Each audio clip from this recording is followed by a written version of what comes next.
परवशो, वो स्वावसो नहीं है, जितेंद्री नहीं है, वो अजितेंद्री है, कामी पुरुष है।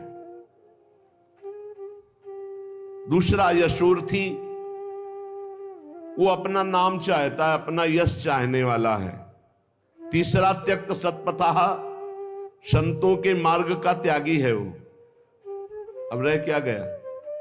विचार करो, कितनी बड़ी बात कह रहे हैं। निराशा नाम की चीज नहीं होनी चाहिए। ये बात सुनने के बाद इसी में हम मिल जाएंगे, हमारे लक्षण इसी में मिल जाएंगे। पहला वाला जो वर्णन हुआ श्लोक, वो तो सिद्ध पुरुषों का है। जो अपने लोग पंक्ति में है वो इसी में मिल जाएंगे। कामादि नाम परवशो, इंद्रियों का गुलाम, मन का गुलाम, काम का गुलाम। परवशो, काम के अधीन, इंद्रियों के अधीन, मन के अधीन। यशोर्थी, यश चाहने वाला, मेरा नाम हो जाए, मेरी कीर्ति हो जाए। और त्यक्त सत्पथा, सतमार्ग का त्याग करने वाला, संतों के द्वारा बताए हुए मार्ग में ना चलने वाला। कह रहे कि ययादति तत्कृपा, यदि वृंदावन की कृपा हो गई और उसने निश्चय कर लिया कि मैं आजीवन वृंदावन वास करूंगा, तो कह रहे कथम वृंदावन सिद्धिम न, उसे कौन सी सिद्धि नहीं प्राप्त हो जाएगी? सब कुछ प्राप्त हो जाएगा। भाई ये बात पकड़ लो। ये थोड़ा बहुत कठिन बात है। क्या?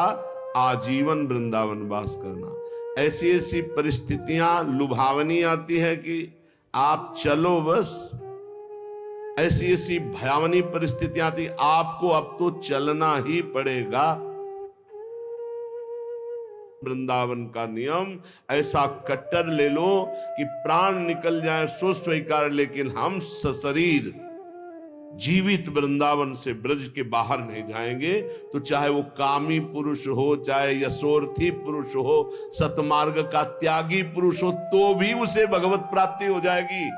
धाम वास मात्र से वृंदावन प्रभाव सुन अपनो ही गुण देत, जैसे बालक मलिन को मात गोद भर ले। भगवत प्राप्ति बहुत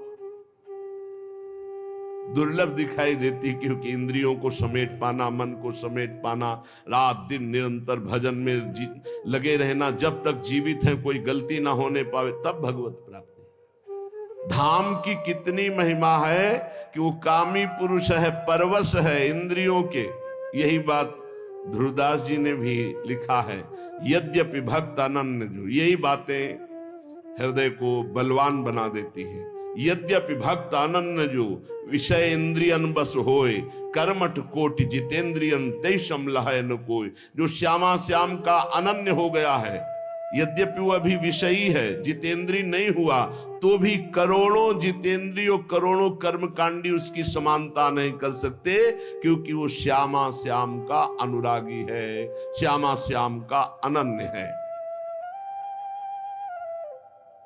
शरणागति में सुग्रीव जी के प्रति जो भगवान का शरण्य का भाव दिखाया, वो बहुत पुष्ट करता है। सुग्रीव जी से हनुमान जी महाराज, वो देखो जो राजकुमार, सुग्रीव जी तो कांप गए। उनको लगा कि ये बाली के द्वारा भेजे हुए, क्योंकि बाली यहां सापवश आ नहीं सकता, इसीलिए वो सुरक्षित थे वहां। हनुमान जी से डर करके कहा कि अब तो प्राणों को कहां हम सुरक्षित रख पाएंगे, क्योंकि जहां भागेंगे वहां बाली पहुंच जाएगा। हम इसी पर्वत पर केवल सुरक्षित थे, ऋषि के साप से वो यहां आता। ये दो दिव्य राजकुमार हमें लगता है उसी के भेजे हुए, तुम जाओ देखो कौन है। हनुमान जी विप्र रूप में गए, सामने अरविंदाक्ष भगवान पर दृष्टि पड़ते ही साष्टांग दंडवत। आप कौन है स्वामी? नंगे पैर ऐसे कटीले कंकरीड़े जंगल में भ्रमण कर रहे हैं, आपके इस भ्रमण का हेतु क्या है? कहा मैं दशरथ नंदन राम और ये लखन, पिता की आज्ञा से हमें 14 वर्ष का वनवास मिला हुआ है। पर आप कौन हैं? विप्र देवता, आप ऐसे मृदु वचनों से और आपको देखने से लग रहा है कि आपका हृदय बड़ा महान है, क्योंकि आंखों में अश्रु आपके भरे हुए हैं। आप कौन हैं? तो बोले, स्वामी मैं तो मंद बुद्धि भूल सकता हूं, लेकिन आप ऐसे पूछेंगे, मैं तो आपका सेवक हूं।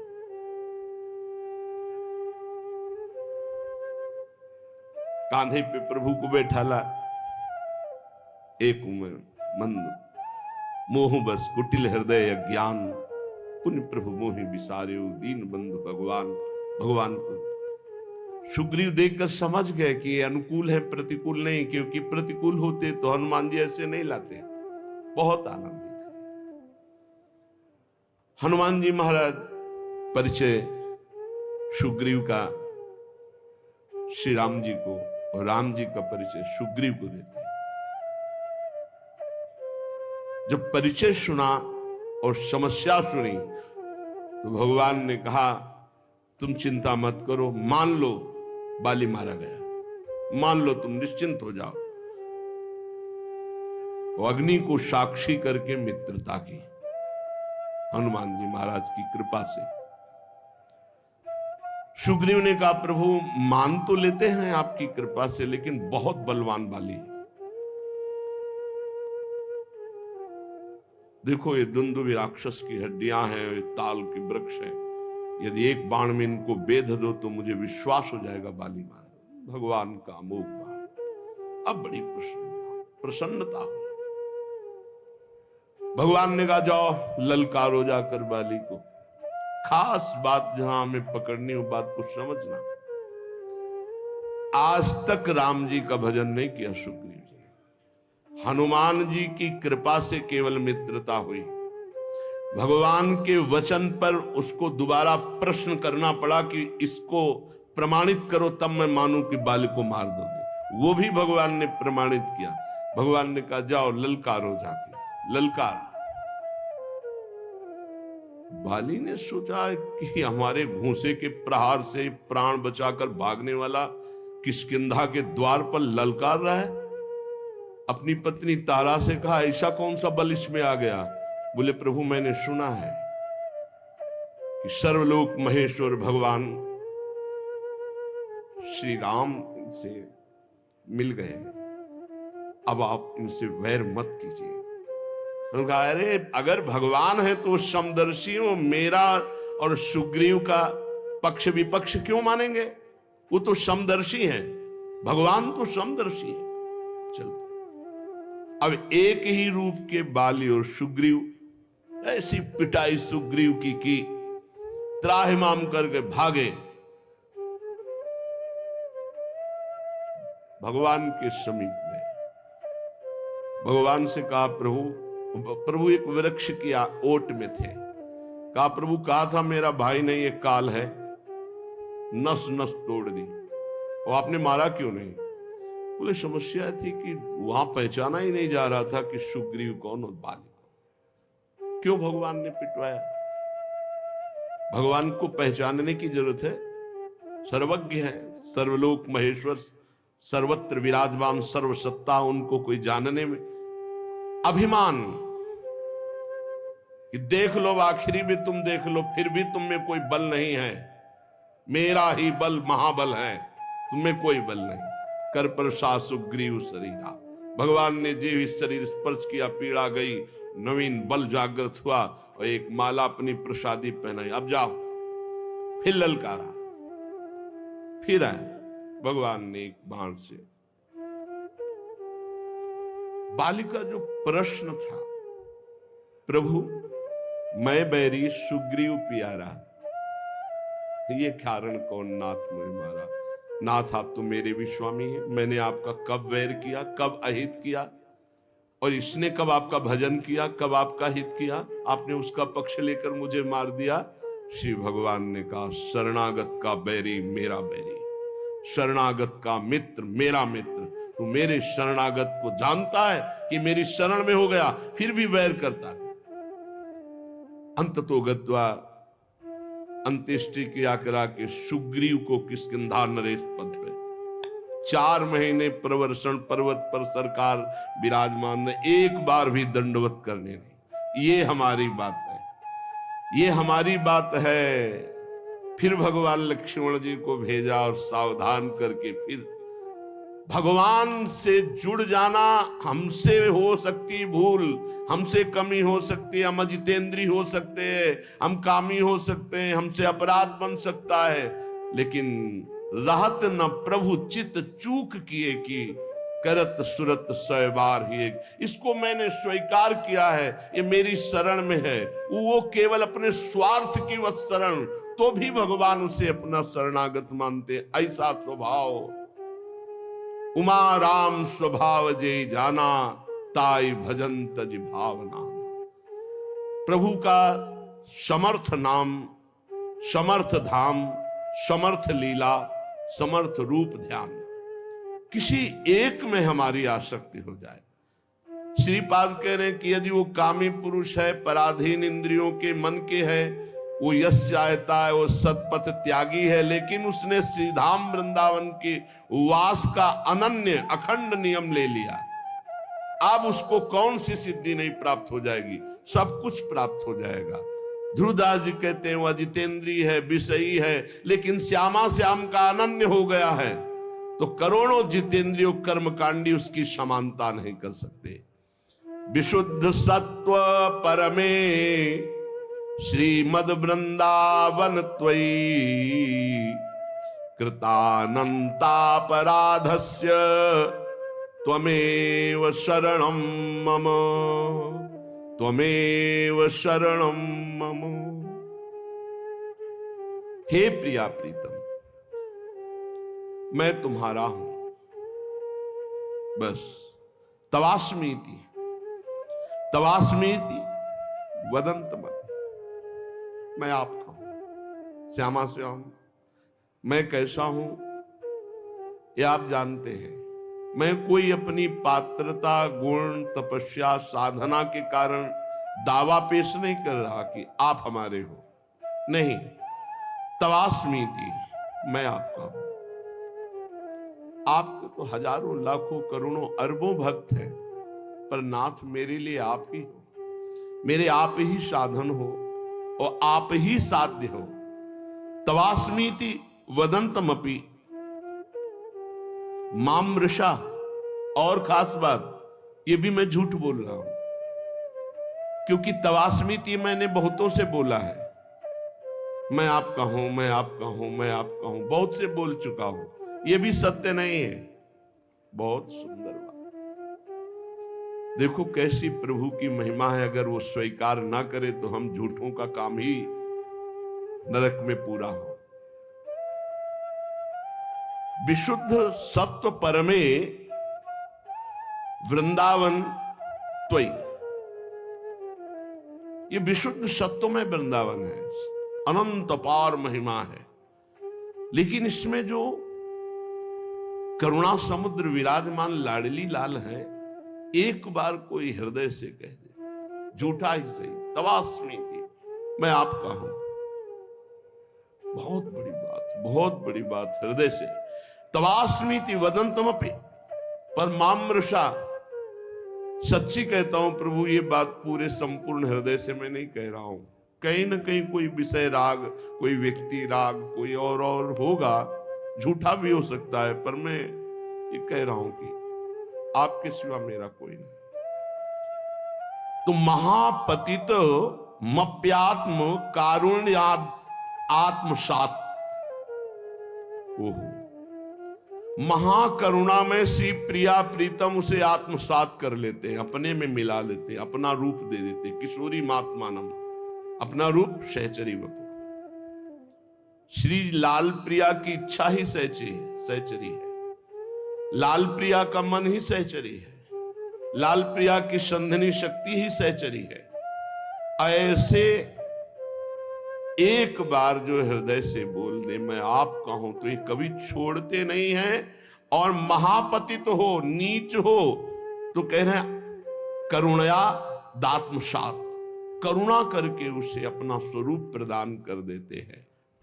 ऐसा हमारे प्यारे जू का स्वभाव, ऐसा महामहिम करुणा में वृंदावन। अब हमको चूकना नहीं चाहिए, बहुत बढ़िया अवसर मिल गया है। शरीर के ढांचे का कुछ पता नहीं है कि ये कब कैसे गिरकर नष्ट हो जाए, कब कौन सा रूप ले ले मृत्यु और हमारे शरीर को नष्ट कर दे। हम बड़ी कामना से बड़े सुंदर सुंदर मनोरथ करते हैं, मकान बनाते हैं, रुपया पैसा जमा करते, खूब खाएंगे, मौज से रहेंगे, और पता नहीं उसमें प्रवेश हो कि ना हो, पता नहीं उसमें कितने दिन रह पाए, क्योंकि इस ढांचे का कोई भरोसा नहीं है, ये कभी भी गिर सकता है। प्रतिक्षण मृत्यु कहीं और दूर नहीं, आपके सिर पर सवार है। ये दिमाग में बैठा लिए, मृत्यु को कहीं दूर से सवारी से नहीं आना, वो आपके सिर पर सवार है। सर्वतो भावेन तैयार रहो मृत्यु के लिए, सर्वतो भावेन तैयार रहो मृत्यु के लिए। तैयारी क्या है? नाम जप, हर समय नाम जप। आप तैयार हैं। जो पहले से तैयार न थे, पछता पछता कर चले गए, हम तुम सबको जाना है, जाने की तैयारी कर लो। रहे न रावण समभिमानी, हिरण्याकश्यप संवरदानी। हम तुम सबको जाना है, जाने की तैयारी कर लो। जो पहले से तैयार न थे, पछता पछता कर चले गए। प्रतिक्षण मृत्यु सर पर सवार है, सर्वतो भावेन मृत्यु के लिए तैयार हो जाओ।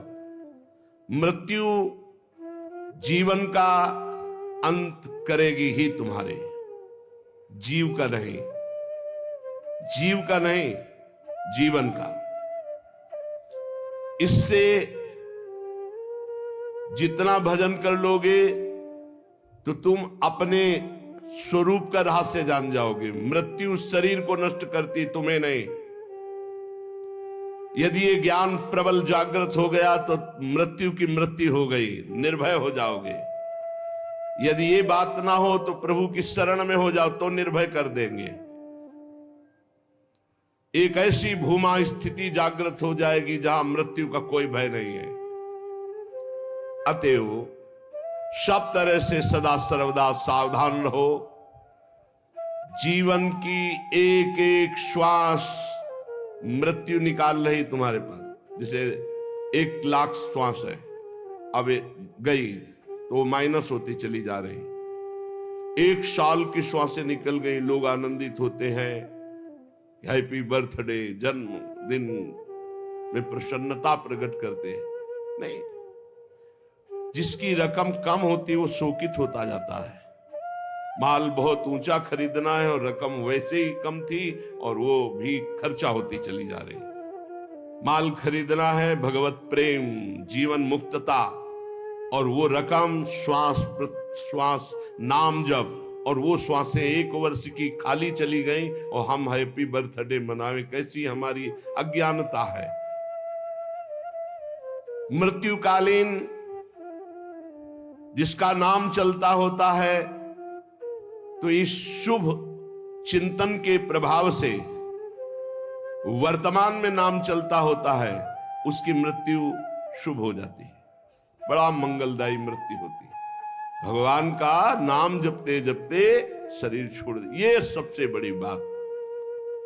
या तो ब्राह्मी स्थिति, ब्रह्माकार वृत्ति, और या भगवान का नाम जप करते हुए, 2 में ही भगवत प्राप्ति। इससे मृत्यु को सदा पहचानो कि मेरे सिर पर सवार कभी भी हो सकती, घटना प्रतिघटना, कभी कुछ भी हो सकता है। शरीर पता नहीं रहे कि ना रहे, इसलिए राधा राधा राधा राधा। भगवत स्मृति प्रतिपल यदि है तो घबराहट नहीं होगी, भय नहीं होगा, बड़े आराम से शरीर छूटेगा। शरीर तो छूटना ही है, और बड़े आराम की व्यवस्था में पहुंच जाओगे जहां श्यामा श्याम परमानंद बरस रहा है। इस क्षणभंगुर शरीर में भजन ही सार्थक है। जितना भजन कर लोगे उतना ही सार्थक जीवन जाएगा। पर कामनाओं के कारण भजन नहीं हो पाता। जिसने समय रूपी संपत्ति पर महत्ता दे दी वो महान बन गया। ये कामनाएं हमारे समय को भगवान से विमुख करके नष्ट कर रही है। अरे भाई, कल्प दो कल्प वाला शरीर तो है नहीं, 100 वर्ष। और आजकल का जो खान पान और रहनी है, आजकल के जो आचरण है, वो अकाले मृत्यु में पहुंचा देते हैं। 70-80 तक तो पहुंचना मुश्किल हो रहा है। अब इतने रोग चल गए हैं, नौजवान हैं, high blood pressure, low blood pressure, 500 sugar, ये वो, मतलब मृत्यु बिल्कुल पूरी व्यवस्था की है। ये कामनाएं हमको भगवान से विमुख किए हुए हैं। ये कामनाएं हैं तो बड़ी तुच्छ, पर हमको बड़ी महान समझ में आ रही हैं, बड़ी उत्तम समझ में आ रही। अगर उत्तम और महान न समझ में आती तो कामना छोड़कर भजन करते।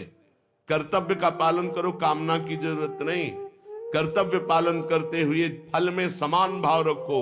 सुख दुख समय कृत्वा लाभा लाभ हो, जया जय हो, जय हो या पराजय, लाभ हो या हानि, सुख हो या दुख, अपने कर्तव्य कर्मण्ये वाधिकारस्ते मां फलेषु कदाचन। फल की इच्छा, फल में ही कामना, फल में ही दुर्गति, फल में ही बंध जाना, फल में ही भजन विमुख हो जाना है। भक्ति की कमी, कामना की वृद्धि, यही हमें भजन से विमुख किए हुए है। हम प्रभु को छोड़ करके अगर हमारी कामना भी हो तो किसी और की तरफ ना हो।